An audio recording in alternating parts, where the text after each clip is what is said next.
تحدي على $1000 بس محدش يقدر يكسب. تعالوا شوفوا التحدي اللي عمله محمد صلاح في تمرين المنتخب دلوقتي قدام حسام حسن، وليه محدش قدر يكسب، وصدمة حسام حسن. يا جماعة مبدئيا كده يعني التمرين بتاع المنتخب بدأ دلوقتي عادي جدا يا جماعة، ومحمد صلاح وقف التمرين وقال لهم كده بالحرف: بصوا انا هلعب معاكم تحدي اسمه تحدي السرعة، وانا دلوقتي عندي 34 35 سنة. تمام. التحدي هو اللي هيقدر يسبقني في التحدي واللي هيكون اسرع مني هياخد مني $1000. بس قبل ما نبدأ التحدي انا هعمل لكم 3 محاولات او 4 محاولات، وهقف انا وكابتن حسام حسن نشوف مين اللي هيكسب في ال4 محاولات الاول قبل ما نبدا التحدي، وانا ابدا معاكم. تمام. وبالفعل يا جماعه محمد صلاح وقف جنب حسام حسن وبصوا على اول تحدي وشافوا مين اللي اسرع. اول تحدي اللي كسبه تريزيجيه يا جماعه، وتريزيجيه كان الاسرع في اول تحدي. تاني تحدي اللي كسبه امام عاشور وكان الاسرع في تاني تحدي. تالت تحدي كسبه محمد شحاته وكان الاسرع في تالت تحدي. رابع تحدي اللي كسبه اسامه فيصل يا جماعه. تمام.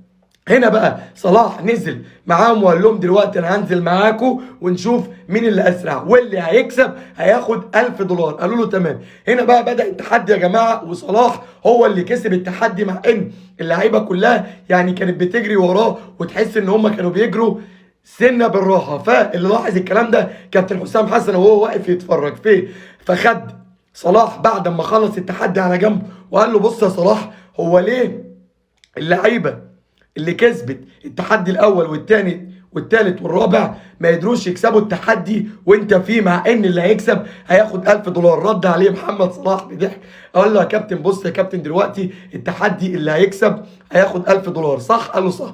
قال له دلوقتي اللعيبه طلعت يعني ذكيه جدا وعندهم ذكاء عالي جدا.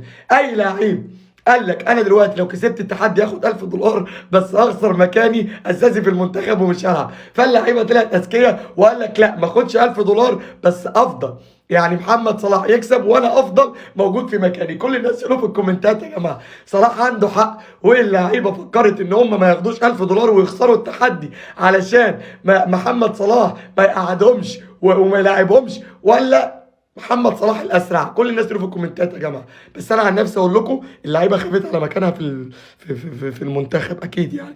بتقول حاجه يا صلاح؟ لا انت الاسرع طبعا. لا صلاح الاسرع يا جماعه. اللي كنا بنعمله في الزمالك زمان بيتعمل فينا دلوقتي بس للأسوأ. مبدئيا كده يا جماعه إدارة النادي الأهلي تقريبا شغالة لصالح نادي بيراميدز مش لصالح النادي الأهلي. مبدئيا كده يا جماعه النادي الأهلي طبعا زي ما احنا عارفين واضح جدا ان احنا محتاجين صفقات، والمفروض ان إدارة النادي الأهلي تكون مخلصه الصفقات دي من شهر 12 او شهر 11 عشان اول ما نيجي لشهر 1 نعلن على طول الصفقات، ولكن للأسف إدارة النادي الأهلي مش عارفه تخلص ولا صفقة. هنا بقى نسيبنا من الصفقات ونخش على تجديد عقود اللاعبين. اليو ديانج رافض يجدد عقده نهائي بسبب المقابل المادي الضعيف اللي عرضه النادي الاهلي عليه، ونادي بيراميدز بيلعب في دماغه علشان يعني ياخده من النادي الاهلي. وبالفعل اليو ديانج فاتح ودانه وهيروح النادي بيراميدز، وقريب جدا هنشوف الصوره دي يا جماعه. تاني لاعب احمد عبد القادر رافض تجديد عقده مع النادي الاهلي، والنادي بيراميدز هيعرض عليه مبلغ كبير جدا واللاعب متفتح للعروض، وقريب جدا هنشوف الصوره دي يا جماعه. تالت لاعب وهو حامد حمدان اللي كان في جيبك وكان في ايدك وكنت مخلص كل حاجه مع نادي بتروجيت، ولكن عشان اتاخرت وقعدت تفاصل لاخر لحظه نادي بيراميدز دخل ودفع وخد اللاعب منك انت، دخل وخد اللاعب منك انت ومن حضنك انت. نيجي بقى للاعب حمدي فتحي اللي انت قلت من كاس العالم تجيبه النادي الاهلي علشان تامن نص ملعبك. نادي بيراميدز دخل في الصفقه وخلص الموضوع كله، وقريب جدا هنشوف حمدي فتحي باللبس ده في نادي بيراميدز يا جماعه. خامس لاعب وهو طاهر محمد طاهر رافض تجديد عقده مع النادي الاهلي بسبب ان المقابل المادي ضعيف، وانا عن نفسي ما بحبش طاهر ولكن هو احسن الوحشين، ونادي بيراميدز بيتفاوض معاه وبيلعب في دماغه، وقريب جدا هنشوف الصوره دي يا جماعه. دلوقتي انت اللعيبه زمان كانت بتجيلك، او انت دلوقتي اداره جبانه، اداره مش عارفه تخلص لعيبه، اداره مش هتقول لي دلوقتي احنا خدنا زيزو من الزمالك، خدنا امام عاشور. زيزو وامام عاشور جولك عشان ما كانوش بياخدوا فلوس في الزمالك، لكن دلوقتي لاعبي بيراميدز مستقرين ماديا واعلى منك ماديا، بياخدوا فلوس اعلى منك، وكمان بقى ياخدوا بطولات. يعني اللعيبه بقى ما بقتش هتسيب بيراميدز وتجيلك انت، لا دلوقتي اللعيبه بتفكر في الفلوس والبطولات، وبيراميدز بياخد فلوس وبياخد بطولات. فانت دلوقتي اداره فاشله مش عارفه تخلص لعيبه، ودلوقتي بيراميدز بقى بعبع النادي الاهلي وبياخد منه كل الصفقات وكل اللعيبه، واداره النادي الاهلي مش قادره تتكلم. ده دلوقتي انا هقول لك على حاجه، بيراميدز بيلعب في دماغ لعيبتك كلها. هل انت تقدر تاخد فيستون مايلي من بيراميدز؟ اكيد لا. هل تقدر تاخد بلاتي توريه من بيراميدز؟ اكيد لا. هل انت تاخد وليد الكارتي من بيراميدز؟ اكيد لا. هل تقدر تاخد محمد الشيبي من بيراميدز؟ اكيد لا. عارف ليه؟ عشان انت اداره جبانه ما تقدرش تتفاوض مع لعيب هيطلب منك فلوس، وانت اداره جبانه ما بتدفعش اصلا. دلوقتي بيراميدز هو اللي راكب افريقيا كلها، وبيراميدز هو اللي يقدر يتعاقد مع اللعيبه كلها، وراحت هيبه النادي الاهلي بسبب ناس ما عندهاش ضمير، وبسبب اداره ما عندهاش ضمير، مش عارفه تشتغل اصلا ومش عارفه تخلص لصالح النادي الاهلي. مبروك لنادي بيراميدز كل الصفقات، مبروك لنادي بيراميدز كل البطولات. نادي وادارته تستاهل ان هم ياخدوا كل ده، عشان الاداره بتاعتنا نايمه ننا يا جدع. الواحد قرف واتخنق يا جدع. انت عارف انت لو عملت كده هيحصل ايه؟ بيقول لك حسام حسن جاب ابراهيم حسن دلوقتي حالا في التمرين وقال له كده بالحرف يا جماعه، بص يا ابراهيم، احنا كل الناس شايفه ان ماتش بنين اللي جاي ماتش سهل، ولكن انا شايفه بالنسبه لي ماتش صعب جدا، وماتش مش في المتناول، وماتش يعني من الاخر كده هندي الفرقه احترامها، وهندي الفرقه حقها، وهندي الفرقه مجهودنا كله، علشان ما ينفعش يحصل اي مفاجآت، وانا لازم احترم كل منتخب هنلعبه. قال له معاك حق يا حسام، طب انت ناوي تعمل ايه؟ قال له انا ناوي العب بتشكيل جديد علشان اثبت الخطه، والخطه دي هجرب فيها هقدر اعمل ايه امام المنتخبات الكبيره. قال له ازاي يعني؟ قال له الخطه اللي احنا هنلعب بيها هتكون دفاعيه هجوميه في نفس الوقت. قال له طب ازاي يعني ايه دفاعيه هجوميه في نفس الوقت؟ قال له الخطه بتاعتنا في الحاله الهجوميه هيكون عندنا كثافه هجوميه، وفي الحاله الدفاعيه هيكون عندنا كثافه دفاعيه. قال له جميل جدا، الخطه هتكون عباره عن ايه؟ قال له مبدئيا كده العب في حراسه المرمى بمحمد الشناوي، امامه 3، والخطه هتكون 3-4-3، امامه 3. في قلب الدفاع هيكون رامي ربيعه، على اليمين محمد هاني، على الشمال هيكون ياسر ابراهيم، امامه 4 في نص الملعب، 2 في النص بالظبط هيكون حمدي فتحي، وجنبه مروان عطيه. على اليمين هيكون متقدم قدام محمد هاني، علشان محمد هاني مش يعني هيطلع في يعني هجمات كتير، وهيكون في الحاله الدفاعيه واقف متمركز في الدفاع. هيكون على اليمين قدامه احمد السيد زيزو، عشان هو اللي يعمل الاوفرات ويعمل ايه السروهات بتاعته من ناحيه اليمين. هيكون ناحيه الشمال قدام ياسر ابراهيم، عشان ياسر ابراهيم برده مش هيتقدم، هيكون محمد حمدي. امام الاربعه دول هيلعبوا 3، والخطه زي ما انا قلت لكم 3-4-3. على اليمين محمد صلاح، على الشمال تريزيجيه، قدامهم مهاجم صريح عمر مرموش. سالوا يعني ابراهيم حسن ليه مش هتلاعب مصطفى محمد مهاجم، وليه ناوي ومصمم على مرموش؟ قال له بص، الخطه اللي انا هلعب بيها دي قدام بنين هتكون مبنيه على المرتدات، علشان المنتخبات القويه اللي هنلعبها، ومصطفى محمد في السرعات مش قد كده، فانا محتاج في السرعات وفي المرتدات مرموش، وجنبه محمد صلاح. والخطه بتاعتنا هتكون 3-4-3. كل الناس يقولوا في الكومنتات يا جماعه حسام حسن عنده حق انه يلعب بالتشكيله دي، ولا التشكيله دي ناقصها مصطفى محمد؟ الماتش هيتعاد يا جدعان، الماتش هيتعاد يا جدعان. عاجل ورسميا عداله السماء بتنزل تاني على منتخب مصر، وبعد 4 سنين مستنيين قرار اعاده مباراه مصر والسنغال، ربنا بيحلها من عنده يا جماعه. وعندما تعطيك كره القدم فرصه للانتقام وفرصه للعوده، وتعالوا نشوفوا رد فعل محمد صلاح اول ما عرف اننا هنلاعب منتخب السنغال تاني يا جدعان.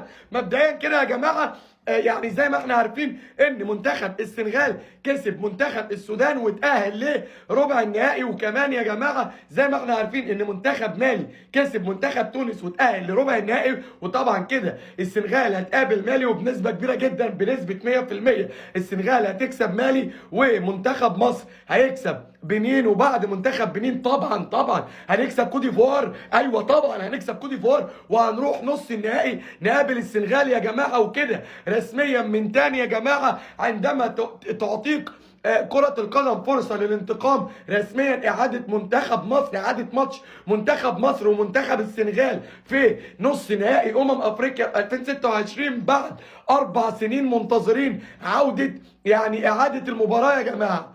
يعني وكمان بقى رد فعل محمد صلاح هنا. محمد صلاح يا جماعه كان عازم لاعيبه المنتخب على العشاء، وكمان وهم بيتعشوا كانوا بيتفرجوا على مباراه السنغال ومالي. واول ما الحكم صفر بانتهاء اللقاء بفوز السنغال 3-1، ده كان رد فعل محمد صلاح. ضحك وقال لهم كده بالحرف: اخيرا، ده انا مستني بقالي 4 سنين. هل يا جماعه منتخب مصر ومنتخب السنغال بعد 4 سنين محمد صلاح مستني الماتش ده على نار يا جماعه؟ هل منتخب مصر دلوقتي بعد 4 سنين في نص النهائي يقدر يكسب السنغال بكل النجوم اللي معاه ولا لا؟ كل الناس يقولوا في الكومنتات يا جماعه: هل منتخب مصر ومحمد صلاح يقدروا ياخدوا طارنا ويقدروا ياخدوا حقنا بعد 4 سنين في إعادة مباراة مصر والسنغال، ولا مصر دلوقتي ما تقدرش على السنغال؟ كل الناس يقولوا في الكومنتات يا جماعة: مصر والسنغال، مصر تكسب هناخد حقنا، ولا مصر تخسر وهيكمل ضياع حقنا؟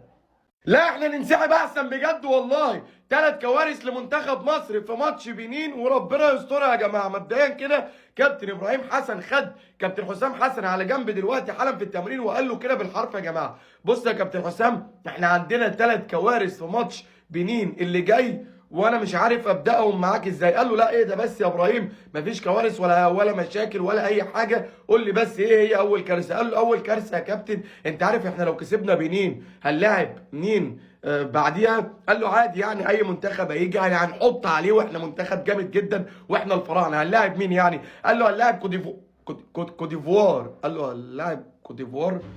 قال له: عادي. كابتن حسام قال له: عادي يعني يا ابراهيم، بالعزيمه وبالروح وبالاصرار نقدر نكسب كوديفوار، احنا منتخب الفراعنه ونقدر نكسب اي حد. فكابتن ابراهيم رد عليه وقال له: بص يا كابتن حسام، المشكله برده مش في كوديفوار، عادي لو عدينا ممكن يعني ربنا ونقدر نعدي كوديفوار، المشكله بقى في تاني كارثه. قال له: ايه هي تاني كارثه؟ قال له: تاني كارثه اننا لو عدينا كوديفوار انت عارف هنلاعب مين؟ قال له: هنلاعب مين يعني؟ اي منتخب هيجي زي ما قلت لك هنحط عليه احنا منتخب الفراعنه. قال له: ايه ده بس يا كابتن حسام، احنا هنلاعب منتخب السنغال. قال له: منتخب السنغال عادي بعد كوديفوار نلاعب السنغال والروح وبالعزيمه الجامده والاشغال نقدر نكسب السنغال عادي عادي يعني. منتخب السنغال منتخب مش قوي قوي يعني، واحنا عندنا صلاح شغال نقدر نكسب السنغال. ايه بقى الكارثه الثالثه؟ قال له: بص، احنا لو عدينا كوتيفوار وعدينا السنغال هنقابل منتخب المغرب. قال له: عادي نقدر نكسب اي حد، احنا منتخب مصر، احنا نقدر نكسب اي حد احنا منتخب مصر لو بالروح وبالعزيمه وبالرجوله الفتاكه هنروح يا ولاد البيت. ده ليله بنين سودا مع منتخب مصر النهارده يا جدعان. بيقول لك في 5 اخبار لمنتخب مصر في ماتش بنين النهارده، كل خبر احلى من التاني، وبتحداك تمسك نفسك من اللي هتسمعه ده. مبدئيا كده يا جماعه، اول خبر حلو معانا وهو اننا هنشوف منتخب مصر في مواجهه بنين النهارده في دور ال16 الساعه 6. تاني خبر حلو معانا يا جماعه وهو ان امام عاشور حصل على اذن وحصل على وعد من كابتن حسام حسن بالمشاركه، وهيكون ليه دور النهارده امام بنين يا جماعه. لو ما بداش اساسي بنسبه كبيره جدا هياخد الشوط الثاني كله. تالت خبر حلو معانا يا جماعه وهو ان الماتش مذاع على الجزائريه الارضيه على نايل سات. الحق نزلها بسرعه واتفرج على الماتش. تاني خبر وكمان مذاع على قناه بين سبورت طبعا زي ما احنا عارفين بتعليق علي محمد علي وما اجراك علي محمد علي. هتقول لي طب فين الحلو في ان محمد علي هيعلق؟ الحلو يا جماعه اننا كلنا هنتفرج على الجزائريه مش هنتفرج على بين سبورت بسبب علي محمد علي يا جماعه يعني. رابع خبر حلو معانا وهو ان يعني تشكيل منتخب مصر النهارده يا جماعه: محمد الشناوي في حراسه المرمى، امامه 2 مدافعين ياسر ابراهيم وجنبه رامي ربيعه، على اليمين محمد دحكاني، على الشمال محمد حمدي، امامهم في نص الملعب حمدي فتحي ومروان عطيه واحمد السيد زيزو، امامهم على اليمين محمد صلاح، على الشمال تريزيجيه، قدامهم مهاجم صريح عمر مرموش. يا جماعه هتقول لي طب فين الخبر الخامس الحلو؟ انا شايل لك الخبر ده للاخر، عشان الخبر ده بص هيكسر الدنيا كلها. منتخب مصر هيكسب النهارده. هتقول لي عرفت منين ان منتخب مصر هيكسب النهارده؟ انا بقول لك اهو منتخب مصر وانا متاكد انه هيكسب النهارده. تقول لي برضه عرفت منين ان منتخب مصر هيكسب النهارده؟ القط توقع فوز مصر على بنين. القط توقع فوز مصر على بنين يا جماعه، فكده انا اطمنت ان خلاص منتخب مصر هيكسب النهارده. كل الناس يقولوا في الكومنتات يا جماعه القط عنده حق ومنتخب مصر هيكسب النهارده، ولو كسب منتخب مصر هيكسب كام؟ بعد ما منتخب مصر كسب بنين دلوقتي، تعالوا شوفوا ملخص الماتش وهنلاعب مين الماتش اللي جاي يا قلبي. مبدئيا كده يا جماعه حسام حسن بدأ الماتش بالتشكيل ده يا جماعه، بعد كده اتصاب الراجل ده واتصاب بعده الراجل ده، وخد انذار الراجل ده وخد انذار بعده الراجل ده، واتخانق مع الحكم الراجل ده واتخانق مع الحكم بعده الراجل ده. بعد كده سجل الهدف الاول الراجل ده، اسست الراجل ده يا جماعه. بعد كده اتسجل فينا الهدف الاول الراجل ده، يعني بعد خطأ فادح من الراجل ده يا جماعه. بعد كده سجلنا الهدف الثاني الراجل ده، اسست الراجل ده يا جماعه. بعد كده سجلنا الهدف الثالث في اخر اللقاء الراجل ده، اسست الراجل ده يا جماعه. وده كان رد فعل حسام حسن بعد الهدف الثالث والهدف الاخير، وحضن كل الجهاز الفني يا جماعه. وهنا اللعيبه بتحضن بعض ومش مصدقه نفسها انها كسبت بنين. كسبت بنين، محدش مصدق نفسه ان هو كسب بنين يا جماعه، وما اعرفش ازاي مش مصدقين نفسنا اننا كسبنا بنين. وهنا يا جماعه حسام حسن كان بيدي تعليمات للعيبه زي ما انت شايف في الاشواط الاضافيه، وبيقول لهم يعني ركزوا. والحمد لله الحمد لله التغييره اللي انا عملتها بتاع زيزو وامام عاشور هي اللي مفوقانا. يا ريت نقف على رجلنا شويه ويا ريت نركز شويه علشان نكسب الماتش. وبالفعل يا جماعه الماتش انتهى 3-1 في نهايه اللقاء. وبجد بجد اللعيبه كلها كانت مبسوطه واللعيبه كلها كانت فرحانه. ومحمد صلاح اللعيبه كلها بتاع بنين قطعت له التيشيرت واتخانقوا معاه وكانوا بيضربوه وكانوا بيضحضحوه علشان يعني يفوق ويجيب الهدف الثالث يا جماعه. وهنا محمد الشناوي في اخر ثانيه يا جماعه انقذ هدف محقق ليه لعيبه بنين، كانت هترجع تاني للقاء وكانت هتودينا لركلات الجزاء. ومحمد الشناوي تعاملك وصدها محمد الشناوي صدها الشناوي صد الكرة هيبز، يعني كانت كرة خطيرة يعني صدها اقول لهم ايه دول؟ اقول لهم ايه دول؟ صدها. المهم ان هو صدها. كل الناس بتسأل دلوقتي صدها خلاص. كل الناس بتسأل دلوقتي يا جماعة هنلاعب مين الماتش اللي جاي في ربع النهائي. احب اقول لك منتخب مصر جاهز يقابل اي منتخب، ولكن للاسف احنا هنقابل منتخب قلبي مش مطوعني اقول اسمه. كل الناس يقولوا في الكومنتات يا جماعه هو الشناوي صدها بايه، ومنتخب مصر بالاداء اللي انت شفته قدام بنين هيقدر يكسب المنتخب ده ولا لا؟ صلاح معاك ابره وخط، هو الشناوي صدها بايه؟ ها؟ هو ازاي الكلام ده يحصل مع صلاح؟ حاجه غريبه محدش خد باله منها يا جماعه. وتعالوا شوفوا ازاي الكلام ده يحصل مع محمد صلاح، وازاي محمد صلاح يقول الكلام ده يا جماعه. مبدئيا كده بعد انتهاء اللقاء ومحمد صلاح بيحيي الجمهور يا جماعه، اعلن المذيع الداخلي للاستاد اعلن ان محمد صلاح هو مان اوف ذا ماتش او هو رجل المباراه يا جماعه. وهنا يعني المذيع بيعمل لقاء مع محمد صلاح رجل المباراه، ونشوف تحت اسم محمد صلاح مكتوب توتال كاف مان اوف ذا ماتش، يعني هو يعني رجل المباراه في الكاف او رجل المباراه في الكاس في ماتش اليوم ماتش بنين يا جماعه. ولكن صلاح بص كده لقى ياسر ابراهيم وهو اللي بياخد جايزه رجل المباراه، فراح ضاحك وراح سائل المذيع قال له انتوا دلوقتي مش المفروض انك بتعمل معاه لقاء وان انا رجل المباراه؟ والمذيع الداخلي للاستاد اعلن ان انا رجل المباراه. ليه ياسر او ليه بيدوا الجايزه لياسر وليه ياسر خد الجايزه بضحك وبهزار؟ فقال له يا محمد يا صلاح حصل غلطه والمذيع بتاع الاستاد اتبلغ ان انت كنت راجل المباراه، ولكن الغلطه ان ياسر ابراهيم هو رجل المباراه مش انت يا صلاح. قال له كده كده عادي، احنا الاثنين واحد، او اي لاعب من منتخب مصر ياخدها كلنا واحد. وبجد بجد انا يعني مبسوط جدا بالفوز النهارده، ومبسوط جدا بالصعود النهارده. فساله المذيع قال له هل بعد الفوز النهارده والتاهل لربع النهائي هل منتخب مصر المرشح الاول او من ضمن المرشحين للبطوله؟ الرد هنا كان صادم، ورد يعني خلى الشعب المصري كله يسال ليه انت قلت الكلام ده يا صلاح. رد محمد صلاح وقال له كده بالحرف يا جماعه، قال له لا، منتخب مصر مش المنتخب المرشح للبطوله، ومش المنتخب المرشح اصلا. منتخب مصر اللعيبه بتاعته يعني 90% منه بتلعب في الدوري المحلي، فعشان كده احنا مش مرشحين. فبجد بجد انا عايز اقول كلمتين لصلاح، اللعيبه اللي بتلعب في الدوري المحلي هي اللي شايله المنتخب عن اللعيبه اللي بتلعب في الدوريات الاوروبيه، سواء انت او مرموش. واللعيبه اللي بتلعب في الدوري المحلي هي اللي جايبه لنا الفوز، وهي اللي بتلعب برجوله. كل الناس يقولوا في الكومنتات يا جماعه مين يستحق رجل المباراه، محمد صلاح ولا ياسر ابراهيم؟ وكل الناس يقولوا في الكومنتات يا جماعه هل محمد صلاح قال الكلام ده علشان يرفع الضغوط على لعيبه المنتخب ويرفع الضغوط من على نفسه، ولا قال الكلام ده واحنا فعلا مش المرشحين للبطوله؟ كل الناس يقولوا في الكومنتات يا جماعه.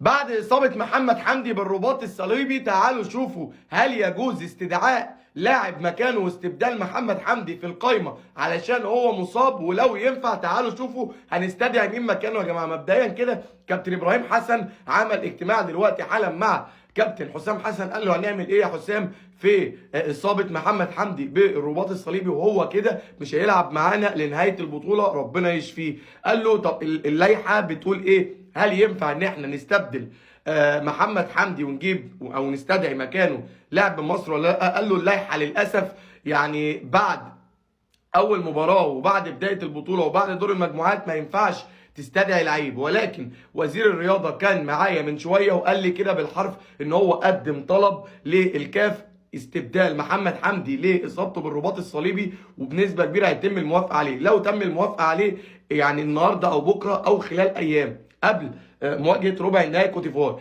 انت مين في دماغك يا حسام علشان تستدعيه من مصر؟ قال له رشح لي انت يا ابراهيم لعيبه نقدر نستدعيها. قال له اول لاعب بيراميدز وهو كريم حافظ، تاني لاعب وهو لاعب النادي الاهلي محمد شكري، تالت لاعب غزل المحله وبرده كان بيلعب في المنتخب اللي كان بيلعب في كاس العرب وهو يحيى زكريا. قال له طيب بص، التلاتة مين فيهم اهم لاعب ومين فيهم بيلعب باستمرار في فرقته ومين فيهم اللي نقدر نعتمد عليه اعتماد كلي على فتوح؟ قال له بص، انا بالنسبه لي سيبك من محمد شكري وسيبك من يحيى زكريا، كريم حافظ لاعب كان محترف بره وبيلعب باستمرار مع بيراميدز وبيلعب كمان على محمد حمدي، وكمان ممكن نستخدمه في الجبهه الاماميه الجناح الشمال يلعب قدام فتوح، وفي الحاله الدفاعيه يغطي ورا فتوح. هنا بقى يا جماعه كل الناس يقولوا في الكومنتات لو الكاف وافق على استبدال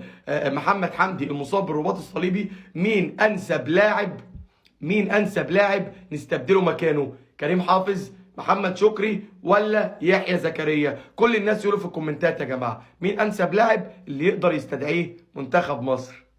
9 ماشيين و2 جايين، ده كتر خيركم والله. تعالوا شوفوا نشرت اخبار صفقات وراحلين الاهلي وربنا يسترها. مبدئيا كده يا جماعه اول لاعب راحل على النادي الاهلي لبرشلونه الاسباني وهو حمزه عبد الكريم، النادي الاهلي وافق على العرض رسميا. تاني لاعب عرض استعاره بنيه البيع مصطفى شوبير من نادي النجم السعودي، والاداره بتفكر توافق عشان العرض كبير جدا جدا. تالت لاعب وهو احمد السيد زيزو، جاي له عرض اعاره بنيه البيع من الشباب السعودي، واداره النادي الاهلي بتفكر توافق علشان العرض كبير جدا. رابع لاعب وهو امام عاشور، جاي له عرض اعاره بنيه البيع من نادي نيوم السعودي، والعرض كبير جدا جدا جدا واداره النادي الاهلي بتفكر توافق.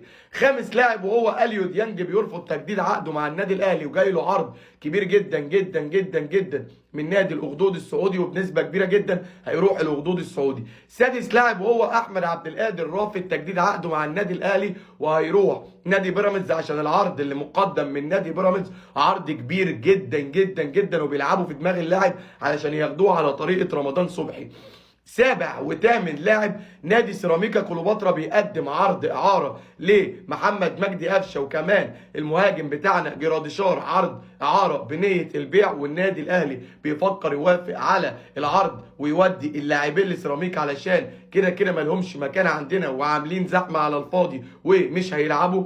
فاداره النادي الاهلي بتفكر توافق في اعاره جراديشار واعاره محمد مجدي قفشه لنادي سيراميكا، والمدرب كمان موافق على رحيلهم. كده 9 لاعبين خارج النادي الاهلي بنسبه كبيره جدا يا جماعه. والاثنين اللي جايين، اول لاعب وهو يوسف بالعماري باك شمال نادي الرجاء يا جماعه، دي اول صفقه للنادي الاهلي خلصها رسميا، واللاعب وقع العقود، واللاعب خلال ايام هيكون بيتصور في النادي الاهلي وهيكون بيتمرن في النادي الاهلي.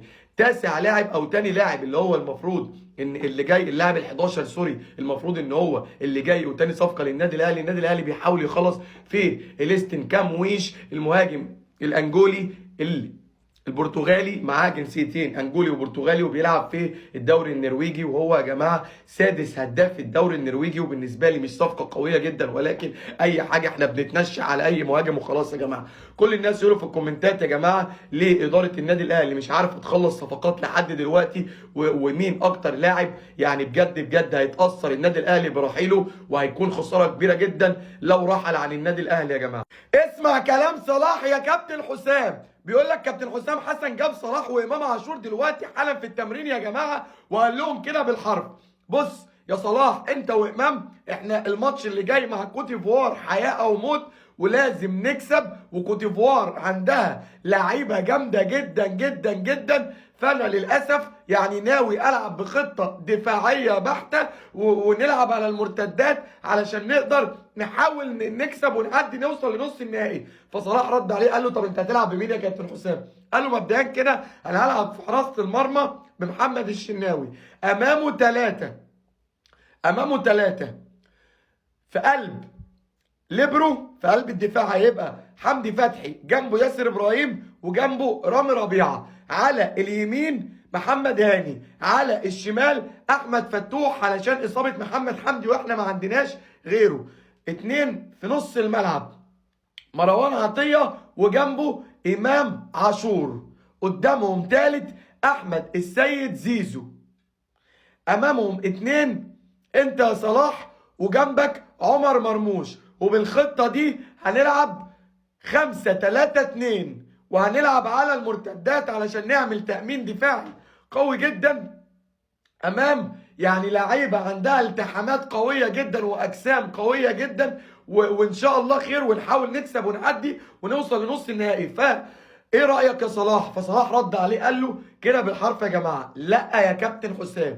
قال له: لا ليه؟ قال له: ما ينفعش نلعب بخطه دفاعيه علشان الضغط علينا هيكون عالي جدا، وانا بقول لك احنا دلوقتي هنلاعب منتخب قوي عنده التحامات قويه ومدافعين اقوياء، فاحنا لازم نلعب بمصطفى محمد، ملوش بديل. لازم في الملعب لازم يكون مصطفى محمد علشان نسند عليه ويكون لنا محطه، هو اللي يخلينا نطلع من الحاله الدفاعيه للحاله الهجوميه. قال له: طب بص يا صلاح، يعني هفكر وربنا يستر. كل الناس يقولوا في الكومنتات يا جماعه صلاح عنده حق ولازم مصطفى محمد يلعب الماتش ده باي طريقه، ولا حسام حسن عنده حق ونلعب بخطه دفاعيه وربنا يستر. كل الناس يقولوا في الكومنتات يا جماعه صلاح عنده حق مصطفى محمد يلعب، ولا حسام حسن عنده حق ونلعب بخطه دفاعيه. حلو، غلط وانا كنت مستنيه يغلط. مدرب كوت ديفوار بيولع المؤتمر الصحفي وبيغلط في منتخب مصر وفي صلاح وفي مرموش، وتعالوا شوفوا قال عليهم ايه يا جماعه.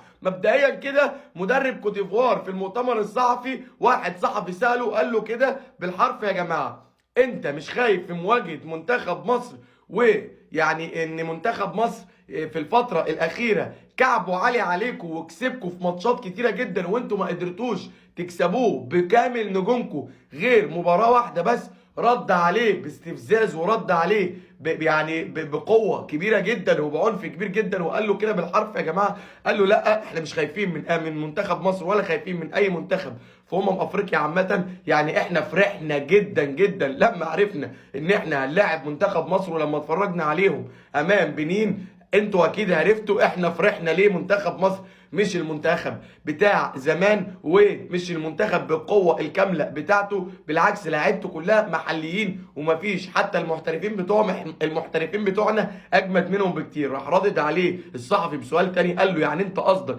ان المحترفين بتوعكم اقوى من محمد صلاح اللي بيلعب في ليفربول واقوى من عمر مرموش اللي بيلعب في مانشستر سيتي؟ رد عليه باستهزاء بضحك كمان، قال له محمد صلاح وعمر مرموش اللعيبه اللي بتلعب في الدوري الانجليزي انا مش شايف لهم اداء واضح ومش شايف لهم قوه كبيره جدا في افريقيا هذه النسخه مع منتخب مصري، مش ظاهرين زي ابراهيم دياز مع المغرب او ساديو ماني مع السنغال او رياض محرز مع الجزائر. فانا مش شايف لهم قوه كبيره جدا، بالعكس انا شايفهم ادائهم اقل من المتوسط واقل من العادي، واحنا جاهزين علشان نخرج منتخب مصر من افريقيا.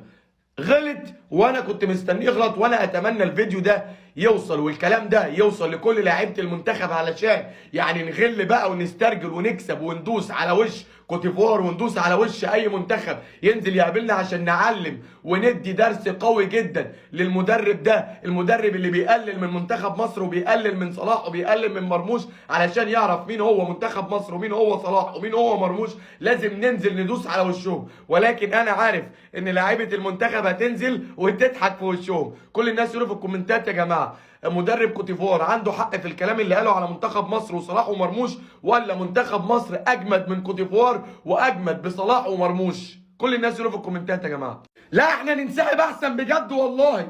3 كوارث لمنتخب مصر في ماتش كوتيفوار بكره، وتعالوا شوفوا حسام حسن عايز يعمل فينا ايه يا جدعان وربنا يسترها. مبدئيا كده يا جماعه اول كارثه معانا في ماتش كوتيفوار بكره، حسام حسن بعد اصابه محمد حمدي المفروض مين اللي يلعب؟ وبديهي مين اللي يلعب باك شمال؟ مين اللي يلعب؟ مصر كلها متفقه ان احمد فتوح هو اللي يلعب باك شمال، صح ولا انا بتكلم غلط؟ ولكن كابتن حسام حسن بيفاجئنا مفاجاه كبيره جدا. وكمان يا جماعه كابتن حسام حسن يعني بيقرر ان هو يلاعب في الباك الشمال مش احمد فتوح، بيقرر ان هو يلاعب في الباك الشمال خالد صبحي هو اللي هيلعب باك شمال امام كوتيفوار بكره يا جماعه. نيجي بقى لتاني كارثه، وهو ان حسام حسن يا جماعه يعني في التمرين لعب بالتشكيل ده 7 مدافعين امام كوتيفوار. مين هم بقى يا جماعه؟ مبدئيا كده كابتن رامي ربيعه، جنبه حسام عبد المجيد، جنبه ياسر ابراهيم، على اليمين محمد هاني، على الشمال خالد صبحي، امامهم 2 مأمنين في نص الملعب حمدي فتحي، وجنبه مروان عطيه. يعني بنلعب امام كوتيفوار ب7 مدافعين. تاني كارثه اللي احنا بنلعب 7 مدافعين، يعني الضغط علينا هيكون عالي جدا، واللعيبه مش هتقدر تستحمل الضغط ده، وممكن يجي فينا جون في اي لحظه بسبب الضغط اللي هيكون علينا من 7 مدافعين، وممكن حد في اللعيبه يسجل في نفسه اصلا. نخش بقى على تالت كارثه يا جماعه، تالت كارثه وهي بجد يعني عدم المسؤوليه وعدم الشعور بالمسؤوليه بجد يا جماعه. محمد صلاح في تمرين المنتخب دلوقتي بيهزر وبيضحك مع اللعيبه، بس يعني زي ما احنا عارفين ان نص او 3/4 الهزار بيبقى بصفه جد يا جماعه. دخل على اللعيبه وقال لهم كده يا جماعه عايزين نتمرن حلو النهارده علشان ده يمكن يكون اخر تمرين لينا هنا في البلد دي. قصده ايه بقى؟ عايزين نتمرن حلو النهارده علشان دي ممكن تكون اخر تمرين لينا هنا في البلد دي. قصده ايه؟ قصده ان دي اخر تمرينه وهنروح، ولا قصده عشان مش فاهم، ولا عشان يعني الهزار بيبقى 90% منه جد يا جماعه؟ كل الناس يقولوا في الكومنتات يعني هنعمل ايه في الكوارث دي قدام كوت ديفوار، وهل نقدر نكسب ولا لا؟ كل الناس يقولوا في الكومنتات يا جماعه. هو انتوا خايفين من ايه يا جدعان؟ ما لو هم عندهم ده احنا عندنا ده عادي يعني، ولو هم عندهم ده احنا عندنا ده عادي يعني، ولو هم عندهم ده احنا عندنا ده عادي يعني، ولو هم عندهم ده احنا عندنا ده عادي يعني، ولو هم عندهم ده احنا عندنا ده عادي يعني، ولو هم عندهم ده احنا عندنا ده عادي يعني، ولو هم عندهم ده احنا عندنا ده عادي يعني، ولو هم عندهم ده احنا عندنا ده عادي يعني، ولو هم عندهم ده احنا عندنا ده عادي يعني، ولو هم عندهم ده احنا عندنا ده عادي يعني، ولو هم عندهم ده احنا عندنا ده عادي يعني، ولو هم عندهم ده اح اح فعلا. احنا عندنا مين؟ احنا عندنا مين يا جماعه؟ عندنا مين؟ ده هداف البطوله وبيلعب في الشياطين الحمر ومكسر الدوري الانجليزي وافضل لاعب في البطوله لحد دلوقتي، وهو اللي شايل ساحل العاج لوحده هو اللي شايل ساحل العاج. احنا عندنا مين؟ ده بجد افضل موهبه صاعده في افريقيا كلها ومكسر الدنيا كلها في الفوم وافريقيا دي. احنا عندنا عندنا مين؟ ان شاء الله هيكون عندنا حد هيقابله بكره وهيوقفه وعندنا حد افضل منه. كل الناس يقولوا في الكومنتات يا جماعه اسمه ايه ده وبيلعب في نادي ايه وعندنا مين احسن منه. عندنا حد احسن منه.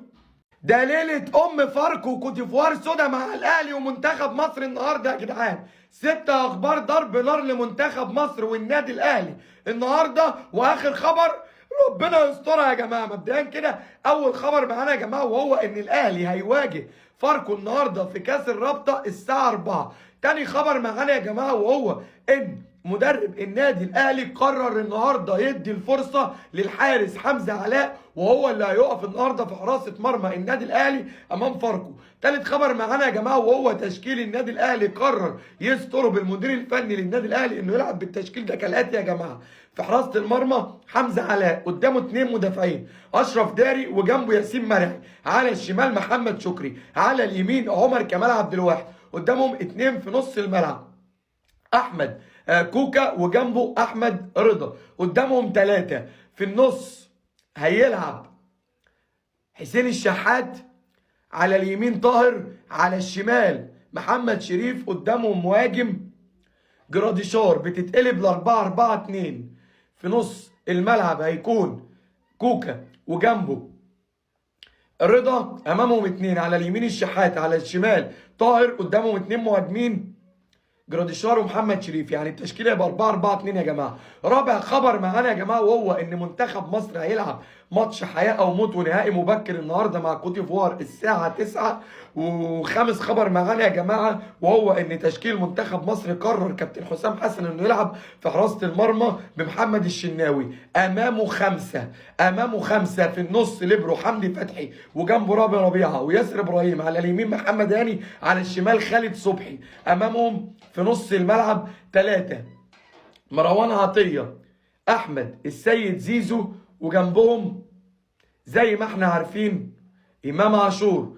امامه هيلعب ب 2 محمد صلاح وجنبه عمر مرموش. يعني التشكيله هيبقى 5-3-2 يا جماعه. سادس خبر بقى معانا وانا مش عارف اجيبها لكم ازاي ومش عارف اقول لكم ايه يا جماعه. يعني سادس خبر معانا وهو ان الكسبان من منتخب مصر وكوت ديفوار هيلاعب السنغال، هيلاعب في نص النهائي السنغال يا جماعه. والله ما بلغت الله ما فشهد. كل الناس يقولوا في الكومنتات يا جماعه الاهلي هيعمل ايه مع فاركو ومنتخب مصر هيعمل ايه مع كوت ديفوار، ولو كسبنا كوت ديفوار نقدر نكسب السنغال ولا ما نقدرش؟ ربنا يستر. بعد ما منتخب مصر كسب كوت ديفوار دلوقتي هنلاعب السنغال في نص النهائي رسمي. سجل الهدف الاول الراجل ده ونيم الراجل بالمنظر ده واحتفل بالمنظر ده. اسيست الملك ده. سجل الهدف الثاني الراجل ده واحتفل واحتفل بالمنظر ده. الحمد لله انها عدت على خير، وبعد اذنك انا وكل المصريين بنقول لك ما تحتفلش بالمنظر ده تاني، والحمد لله اللي احنا كسبنا. اسست الراجل ده، بعد كده سجل هدف بس في نفسه الراجل ده وعادي مش مهم ولا يهمك، بس ما تعملهاش تاني. الكرة بعد كده لما تجيلك تحت طلعها برجلك مش بدماغك. بعد كده يا جماعه سجل الهدف الثالث، الملك ده اسيست السطور ده، والحمد لله الماتش خلص بالمنظر ده، ورايحين نلاعب السنغال في نص النهائي مع المنتخب ده، والحمد لله والشكر لله. هذا الرجل عمل اسيستين، وهذا الرجل عمل هدف واسيست.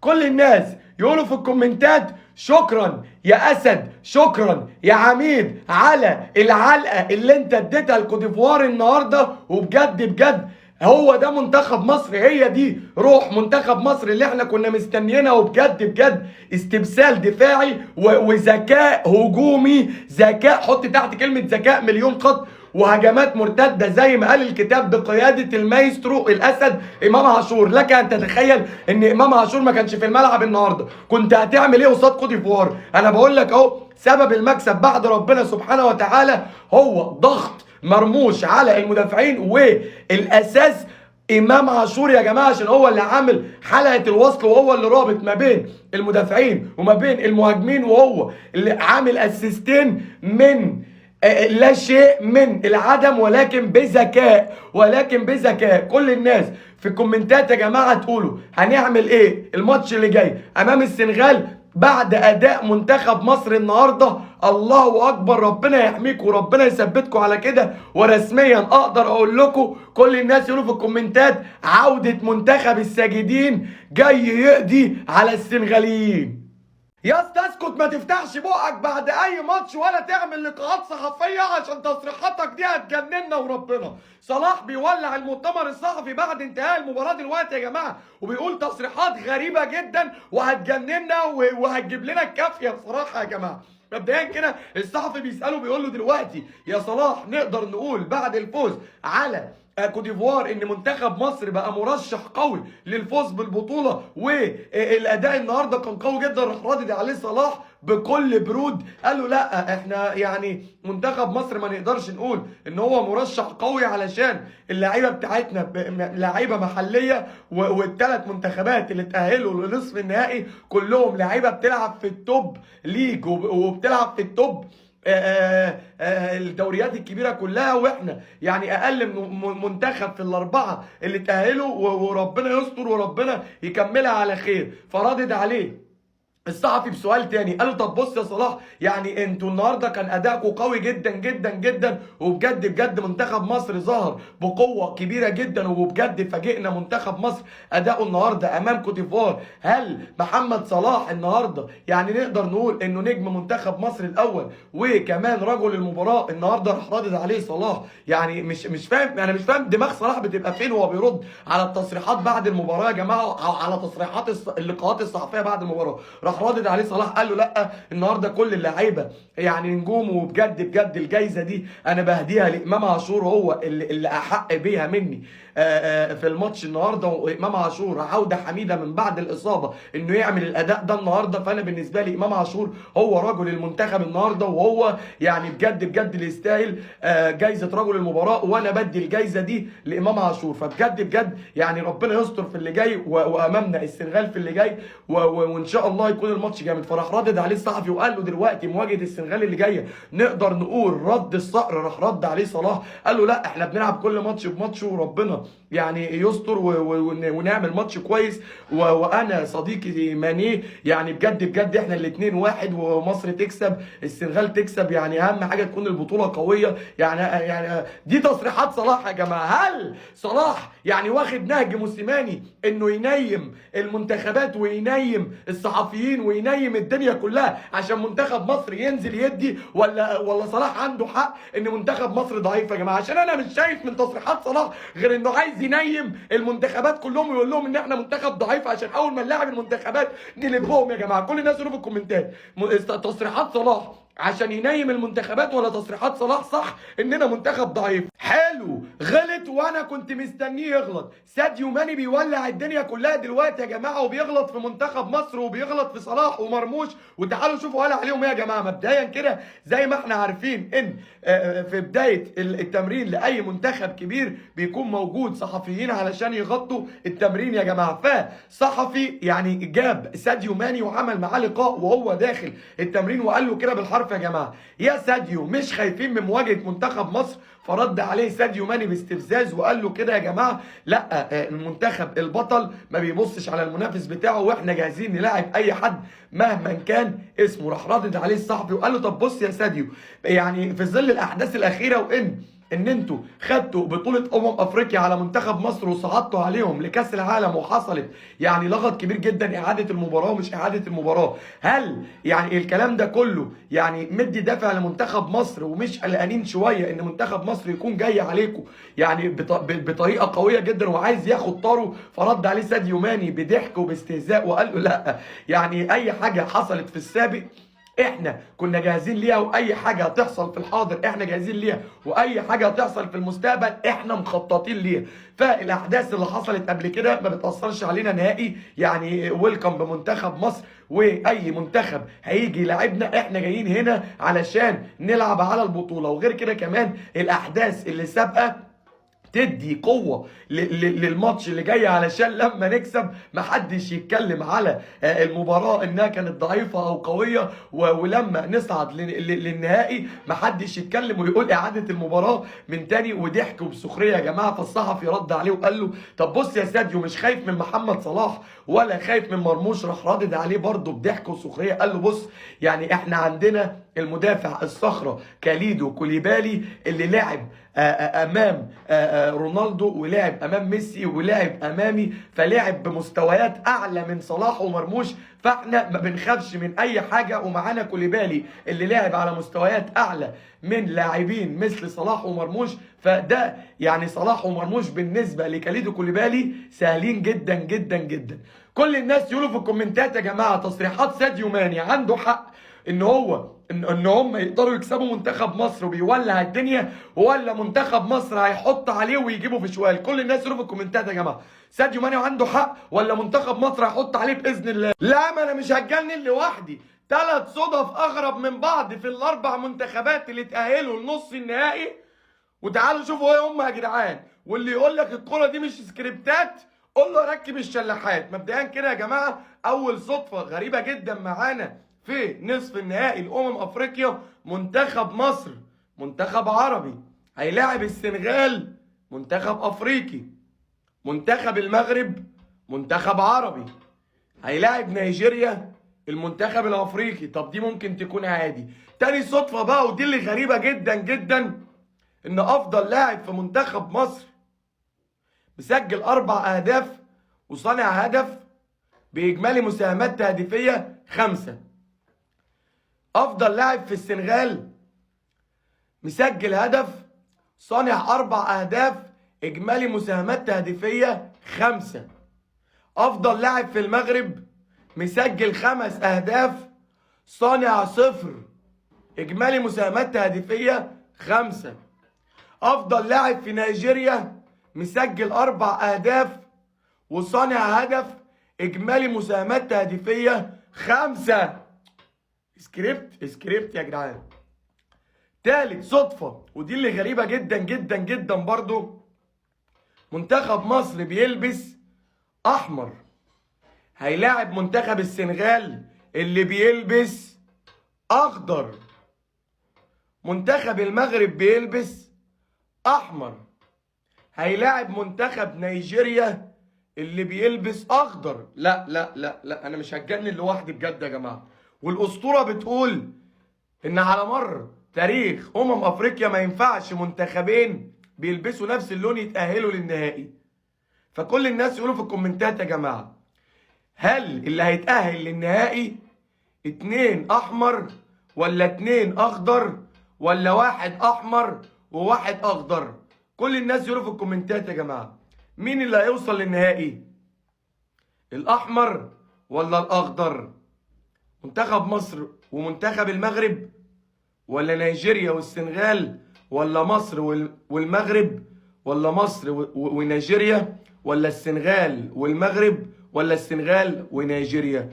كل الناس يقولوا في الكومنتات يا جماعه احمر ولا اخضر. اسمع كلام صلاح يا كابتن حسام. بيقول لك كابتن حسام حسن جاب صلاح في التمرين دلوقتي حالا وقال له كده بالحرف يا جماعه: بص يا صلاح، الماتش اللي جاي مع السنغال غير كوتيفوار تماما نهائيا.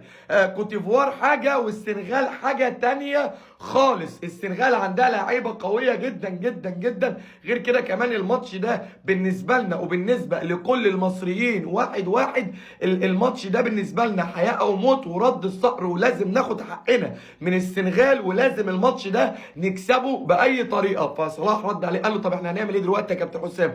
قال له: بص، انا ناوي اعمل شويه تعديلات وشويه تغييرات في التشكيل اللي لعبنا فيه الماتش اللي فات امام كوت ديفوار علشان ان شاء الله ربنا يكرمنا ونكسب. قال له: طب هتلعب بمين يا كابتن حسام؟ قال له: احنا لعبنا الماتش اللي فات في حراسه المرمى بمحمد الشناوي، امامه حسام عبد المجيد ورامي ربيعه وياسر ابراهيم، على اليمين كنا بنلعب محمد هاني، على الشمال احمد فتوح، في نص الملعب لعبنا بيه حمدي فتحي وجنبه مروان عطيه، قدامه كان امام عاشور، قدامهم اتنين لعبنا بيهم انت يا صلاح، وكان جنبك مرموش. قال له: طب ناوي تعمل ايه في التشكيل يا كابتن حسام؟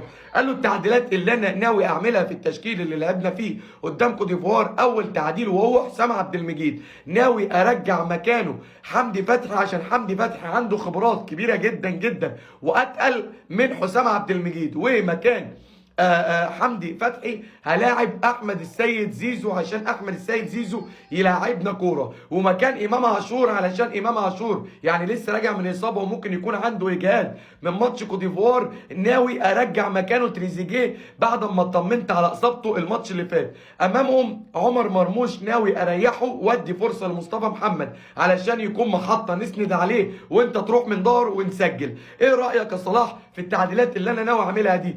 صلاح قال له: بص يا كابتن حسام، انا هقول لك الحاجه بس ما تزعلش مني، صح؟ قال له: لا انا ما ازعلش منك ابدا يا صلاح، احنا اساطير زي بعض. قول. قال له: ما تلعبش فيها يا كابتن حسام. قال له: ايه؟ قال له: لا انا قصدي ما تلعبش في التشكيل يا كابتن حسام. في مثل بيقول لك: طول ما هي دايره وشغاله ما تلعبش فيها، سيب التشكيل زي ما هو، وزي ما لعبنا امام كوتيفوار نكمل بالتشكيل ده امام السنغال، وباذن الله ربنا يكرمنا. وخصوصا امام عاشور ما ينفعش نطلعه من الملعب عشان هو اللي كان بيوصلنا للجول. قال له: تصدق يعني هفكر يا صلاح. كل الناس يقولوا في الكومنتات: يا جماعه صلاح عنده حق وحسام حسن ما يلعبش فيها، ولا حسام حسن يلعب فيها وتبوظ ونخسر من السنغال؟ كل الناس يقولوا في الكومنتات: يا جماعه صلاح عنده حق ولا حسام حسن عنده حق وهيلعب فيها؟ لا احنا نقفل المنتخب بجد والله. بيقول لك رئيس الاتحاد المصري لكرة القدم اتصل بكابتن حسام حسن دلوقتي حالا وقال له كده بالحرف: يا جماعه افرح يا كابتن حسام. كابتن حسام قال له: اسكت، افرح؟ انت كل ما تقول لي افرح بتكون جايب كارثه. قال له: لا، المره دي من بعد ما انت كسبت كوت ديفوار العروض بتنهال علينا من العالم كله، والعالم كله وفرق العالم كله ومنتخبات العالم كله عايزه تواجهنا، وجاي لنا 4 عروض من 4 منتخبات جامدين جدا علشان نختبر قوتنا وقوه منتخبنا، علشان يعني ما نقولش بقى ومحدش يرغي ويقول ان فوز كوت ديفوار جه بالصدفه. قال له: احنا جاهزين. مين بقى اللي عايز يلعبنا؟ قال له: جالنا فاكس وعرض رسمي من الاتحاد البرتغالي لكرة القدم، منتخب البرتغال عايز يلعبنا وجاهز بكل نجومه. قال له: منتخب البرتغال اللي معاهم كريستيانو رونالدو افضل لاعب في التاريخ؟ قال له: هم اللي عايزين يلعبونا والعرض رسمي على مكتبي دلوقتي. قال له: يعني صلاح قدام رونالدو، واحنا كان لينا عندهم طار قبل كده ورونالدو كان جاي فينا. احنا جاهزين، احنا جاهزين. مين تاني؟ قال له: تاني منتخب بقى عايز يلعبنا، جبت لك منتخب قوي جدا جدا جدا الحاصل على كاس العالم اللي فات ومعاهم افضل لاعب في التاريخ برضه. قال له: مين؟ منتخب الارجنتين. قال له: ومعاهم ميسي وكل نجومهم علشان يبقى اخر مباراه لميسي قدامنا عشان نعلم عليه. قال له: نعلم عليه مين؟ يعني ميسي هيلعب قدام صلاح تاني؟ ده ليهم طار عند ليفربول لما عملوا ريمونتادا. قول لهم احنا جاهزين. يعني مين تالت منتخب؟ قال له: لا تالت منتخب بص الموضوع بسيط وما تخافش، يعني انا جبت لك وصيف كاس العالم علشان نعلم عليهم، منتخب فرنسا ومعاهم امبابي. قال له: اسكت. فرنسا ومعاهم امبابي، يعني بعد البرتغال وبعد الارجنتين عايز لعبنا بفرنسا ومعاهم امبابي، يعني امبابي هيلعب قدام صلاح؟ احنا جاهزين طبعا، احنا جاهزين. مين رابع منتخب عايز يلعبنا؟ قال له لا ده بسيطه، من بعد ما خرجوا من افريقيا جالنا عرض رسمي من الاتحاد الجزائري، منتخب الجزائر عايز يلعبنا ماتش كده عادي يعني. قالوا منتخب الجزائر اللي معاهم محرز، عشان لو كسبونا يبقى محرز هو فخر العرب على صلاح. انت رديت قلت ايه يا كابتن هاني ابو ريده؟ قال له لا انا بتصل بيك عشان اقول لك نوافق على الاربع ماتشات ولا نرفض. كابتن حسام قفل في وشه السكه يا جماعه. هل كده كابتن حسام موافق وقفل في وشه عشان يبلغ الجماعه، ولا قفل في وشه من الصدمه؟ كل الناس يقولوا في الكومنتات يا جماعه كابتن حسام حسن قفل في وشه ليه؟ اكيد عشان موافق، صح ولا عشان الصدمه؟ انت عارف الكلام اللي انت قلته ده معناه ايه؟ حسام حسن بيعلن الحرب على السنغال دلوقتي حالا يا جماعه، وبيتحدى السنغال وبيتحدى ساديو ماني. وتعالوا شوفوا قال ايه يا جماعه. مبدئيا كده يعني حسام حسن دخل المؤتمر الصحفي هو وتريزيجيه وقعدوا عادي جدا يا جماعه. فواحد صاحبي ساله السؤال وقال له كده بالحرف يا كابتن حسام مش خايفين من مواجهه السنغال؟ فراح رادد عليه حسام حسن بكل ثقه وهدوء قال له بص احنا بنحترم كل الفرق اللي موجوده في افريقيا، وبنحترم كل المنتخبات اللي لعبناها، ولكن احنا ما بنخافش. الاحترام حاجه والخوف حاجه، واحنا لو بنخاف ما كانش زماننا وصلنا دلوقتي حالا للدور نص النهائي اللي احنا فيه. راح رادد عليه الصحفي بسؤال تاني قال له طبعا يا كابتن حسام استعداداتك ليه منتخب السنغال اكيد مختلفه عن استعداداتك لكوت ديفوار والماتشات السابقه، بتستعد ازاي للسنغال؟ فراح رادد عليه كابتن حسام بكل ثقه وقال له بص استعداداتنا لمنتخب السنغال انا بالنسبه لي الماتش ده حياه او موت، والماتش ده بالنسبه لي تاريخي. اسال كده تريزيجيه. انا قبل ما نخش دلوقتي حالا المؤتمر الصحفي احنا كنا في محاضره فنيه، وانا وريت الصوره دي لتريزيجيه ووريت الصوره دي لصلاح ووريت الصوره دي كمان لصلاح ووريت الصوره دي لكل لاعيبه المنتخب علشان تكون حافز ليهم ودافع ليهم ان الماتش ده من الاخر حياه او موت ولازم نكسب، يعني بدون اي رحمه بدون اي رحمه، علشان المنظر اللي احنا كنا فيه ده ما كانش يليق بمنتخب مصر. راح رادد عليه قال له طب بص يعني بعد الكلام اللي انت قلته ده كله مش خايفين من خطوره ساديو ماني والتصريحات اللي انت تقولها دي ان ساديو ماني يعني ياخد التصريحات دي ويلعب بغل وبقوه قدامكم؟ راح رادد عليه يعني بسخريه وبس بثقه جامده جدا، وراح رادد عليه وقال له انت دلوقتي مع كامل احترامي لساديو ماني ومع كامل احترامي لكل نجوم وكل لاعيبه منتخب السنغال، احنا منتخب مصر الحاصل على اكثر تتويجا او اكثر بطولات في بطوله افريقيا. انا معايا محمد صلاح افضل لعيب في العالم اللي بيلعب في ليفربول، ومعايا عمر مرموش اللي بيلعب في مانشستر سيتي تاني او افضل فريق في العالم، وبالنسبه لي تاني افضل لاعب في العالم بعد صلاح. فانت لما تيجي تقارن صلاح ومرموش بساديو ماني او اي حد في القاره دي هيكون يعني مقارنه ظالمه ليهم جدا جدا، وصلاح ومرموش في حته تانيه مع كامل احترامي لساديو ماني. اضرب يا كابتن حسام. كل الناس يقولوا في الكومنتات يا جماعه بعد تصريحات كابتن حسام حسن دلوقتي وانه بيخلي لاعيبه المنتخب وبيوريهم صور تنرفزهم وتحمسهم اكتر، هل يعني بعد اللي بيعمله كابتن حسام نقدر نكسب السنغال، ولا بعد اللي عمله كابتن حسام وتصريحاته دلوقتي في المؤتمر الصحفي تخليه منتخب السنغال ايده تقيله علينا؟ كل الناس يقولوا في الكومنتات يا جماعه نقدر نكسب السنغال ولا للاسف مش هنقدر؟ عارف احنا خسرنا ليه؟ عشان الفرق ما بين الراجل وما بين اللي مش راجل. الراجل هو اللي بيموت نفسه علشان خاطر بلده، ووقت ما تحتاجه يسجل ويحتفل ويستفزك عشان عارف انه راجل وهيكسبك. الفرق بقى ما بين اللي مش راجل اللي واقف مستني لا حول ليه ولا قوه، مستني اللعيبه اللي قال عليهم محليين مستنيهم يكسبوه، مستنيهم يجيبوا له ضربه جزاء يحطها عشان ياخد اللقطه، مستنيهم يديله انفراد علشان يسجل وياخد اللقطه. لكن قسما بالله اول ما الكره بتيجي لصلاح بنبقى كلنا عارفين ال100 مليون مصري بنبقى عارفين ان الكره هتتقطع يا اما هيحاول يرقص ويعمل فاول. ده اللي بيعمله صلاح من اول البطوله زي الزفت وما جاش، واداؤه قسما بالله ما يلعب في دوره رمضانيه. معرفش انا يا كابتن حسام هو حرام صلاح يطلع، حرام مصطفى محمد يلعب، حرام الشناوي يطلع، حرام الشوالي شوبير يقف في حراسه المرمى. ده الكره يا جدع ماني شايطها من اول الشارع، الشناوي بيتفرج عليها ومستنيها تخش. هو شوبير حرام يلعب؟ هو مصطفى محمد حرام يلعب؟ هو صلاح هو نبي رسول لازم يفضل في الملعب 90 دقيقة؟ لازم يفضل في الملعب لحد ما نخرج؟ لا، لازم نعمل كل. صلاح ايه لازمته في الملعب؟ انا عايز حد يقول لي صلاح من اول البطولة لازمته في الملعب. بيسجل اهداف، اللاعيبة المحلية هي اللي بتديها له انفرادات علشان يسجل بس، غير كده ملوش اداء. لابس شارة ولا ليه اي لازمة انه يلبس الشارة. قسما بالله من يوم ما خد الشارة والمنتخب في هبوط. محمد من اللي يعتمد على محمد صلاح في حاجه قسما بالله نخرج.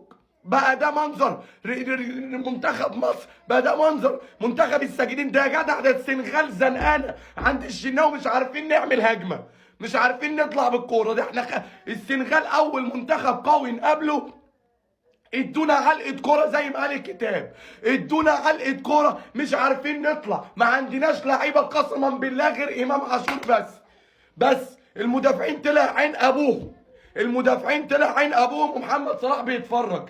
بقى ده انتوا بتعملوا ايه؟ انا ادوني الكوره عشان اول ما تجيلي احاول ارقص، احاول احنكش وتتقطع مني واقف اعمل لكم كده.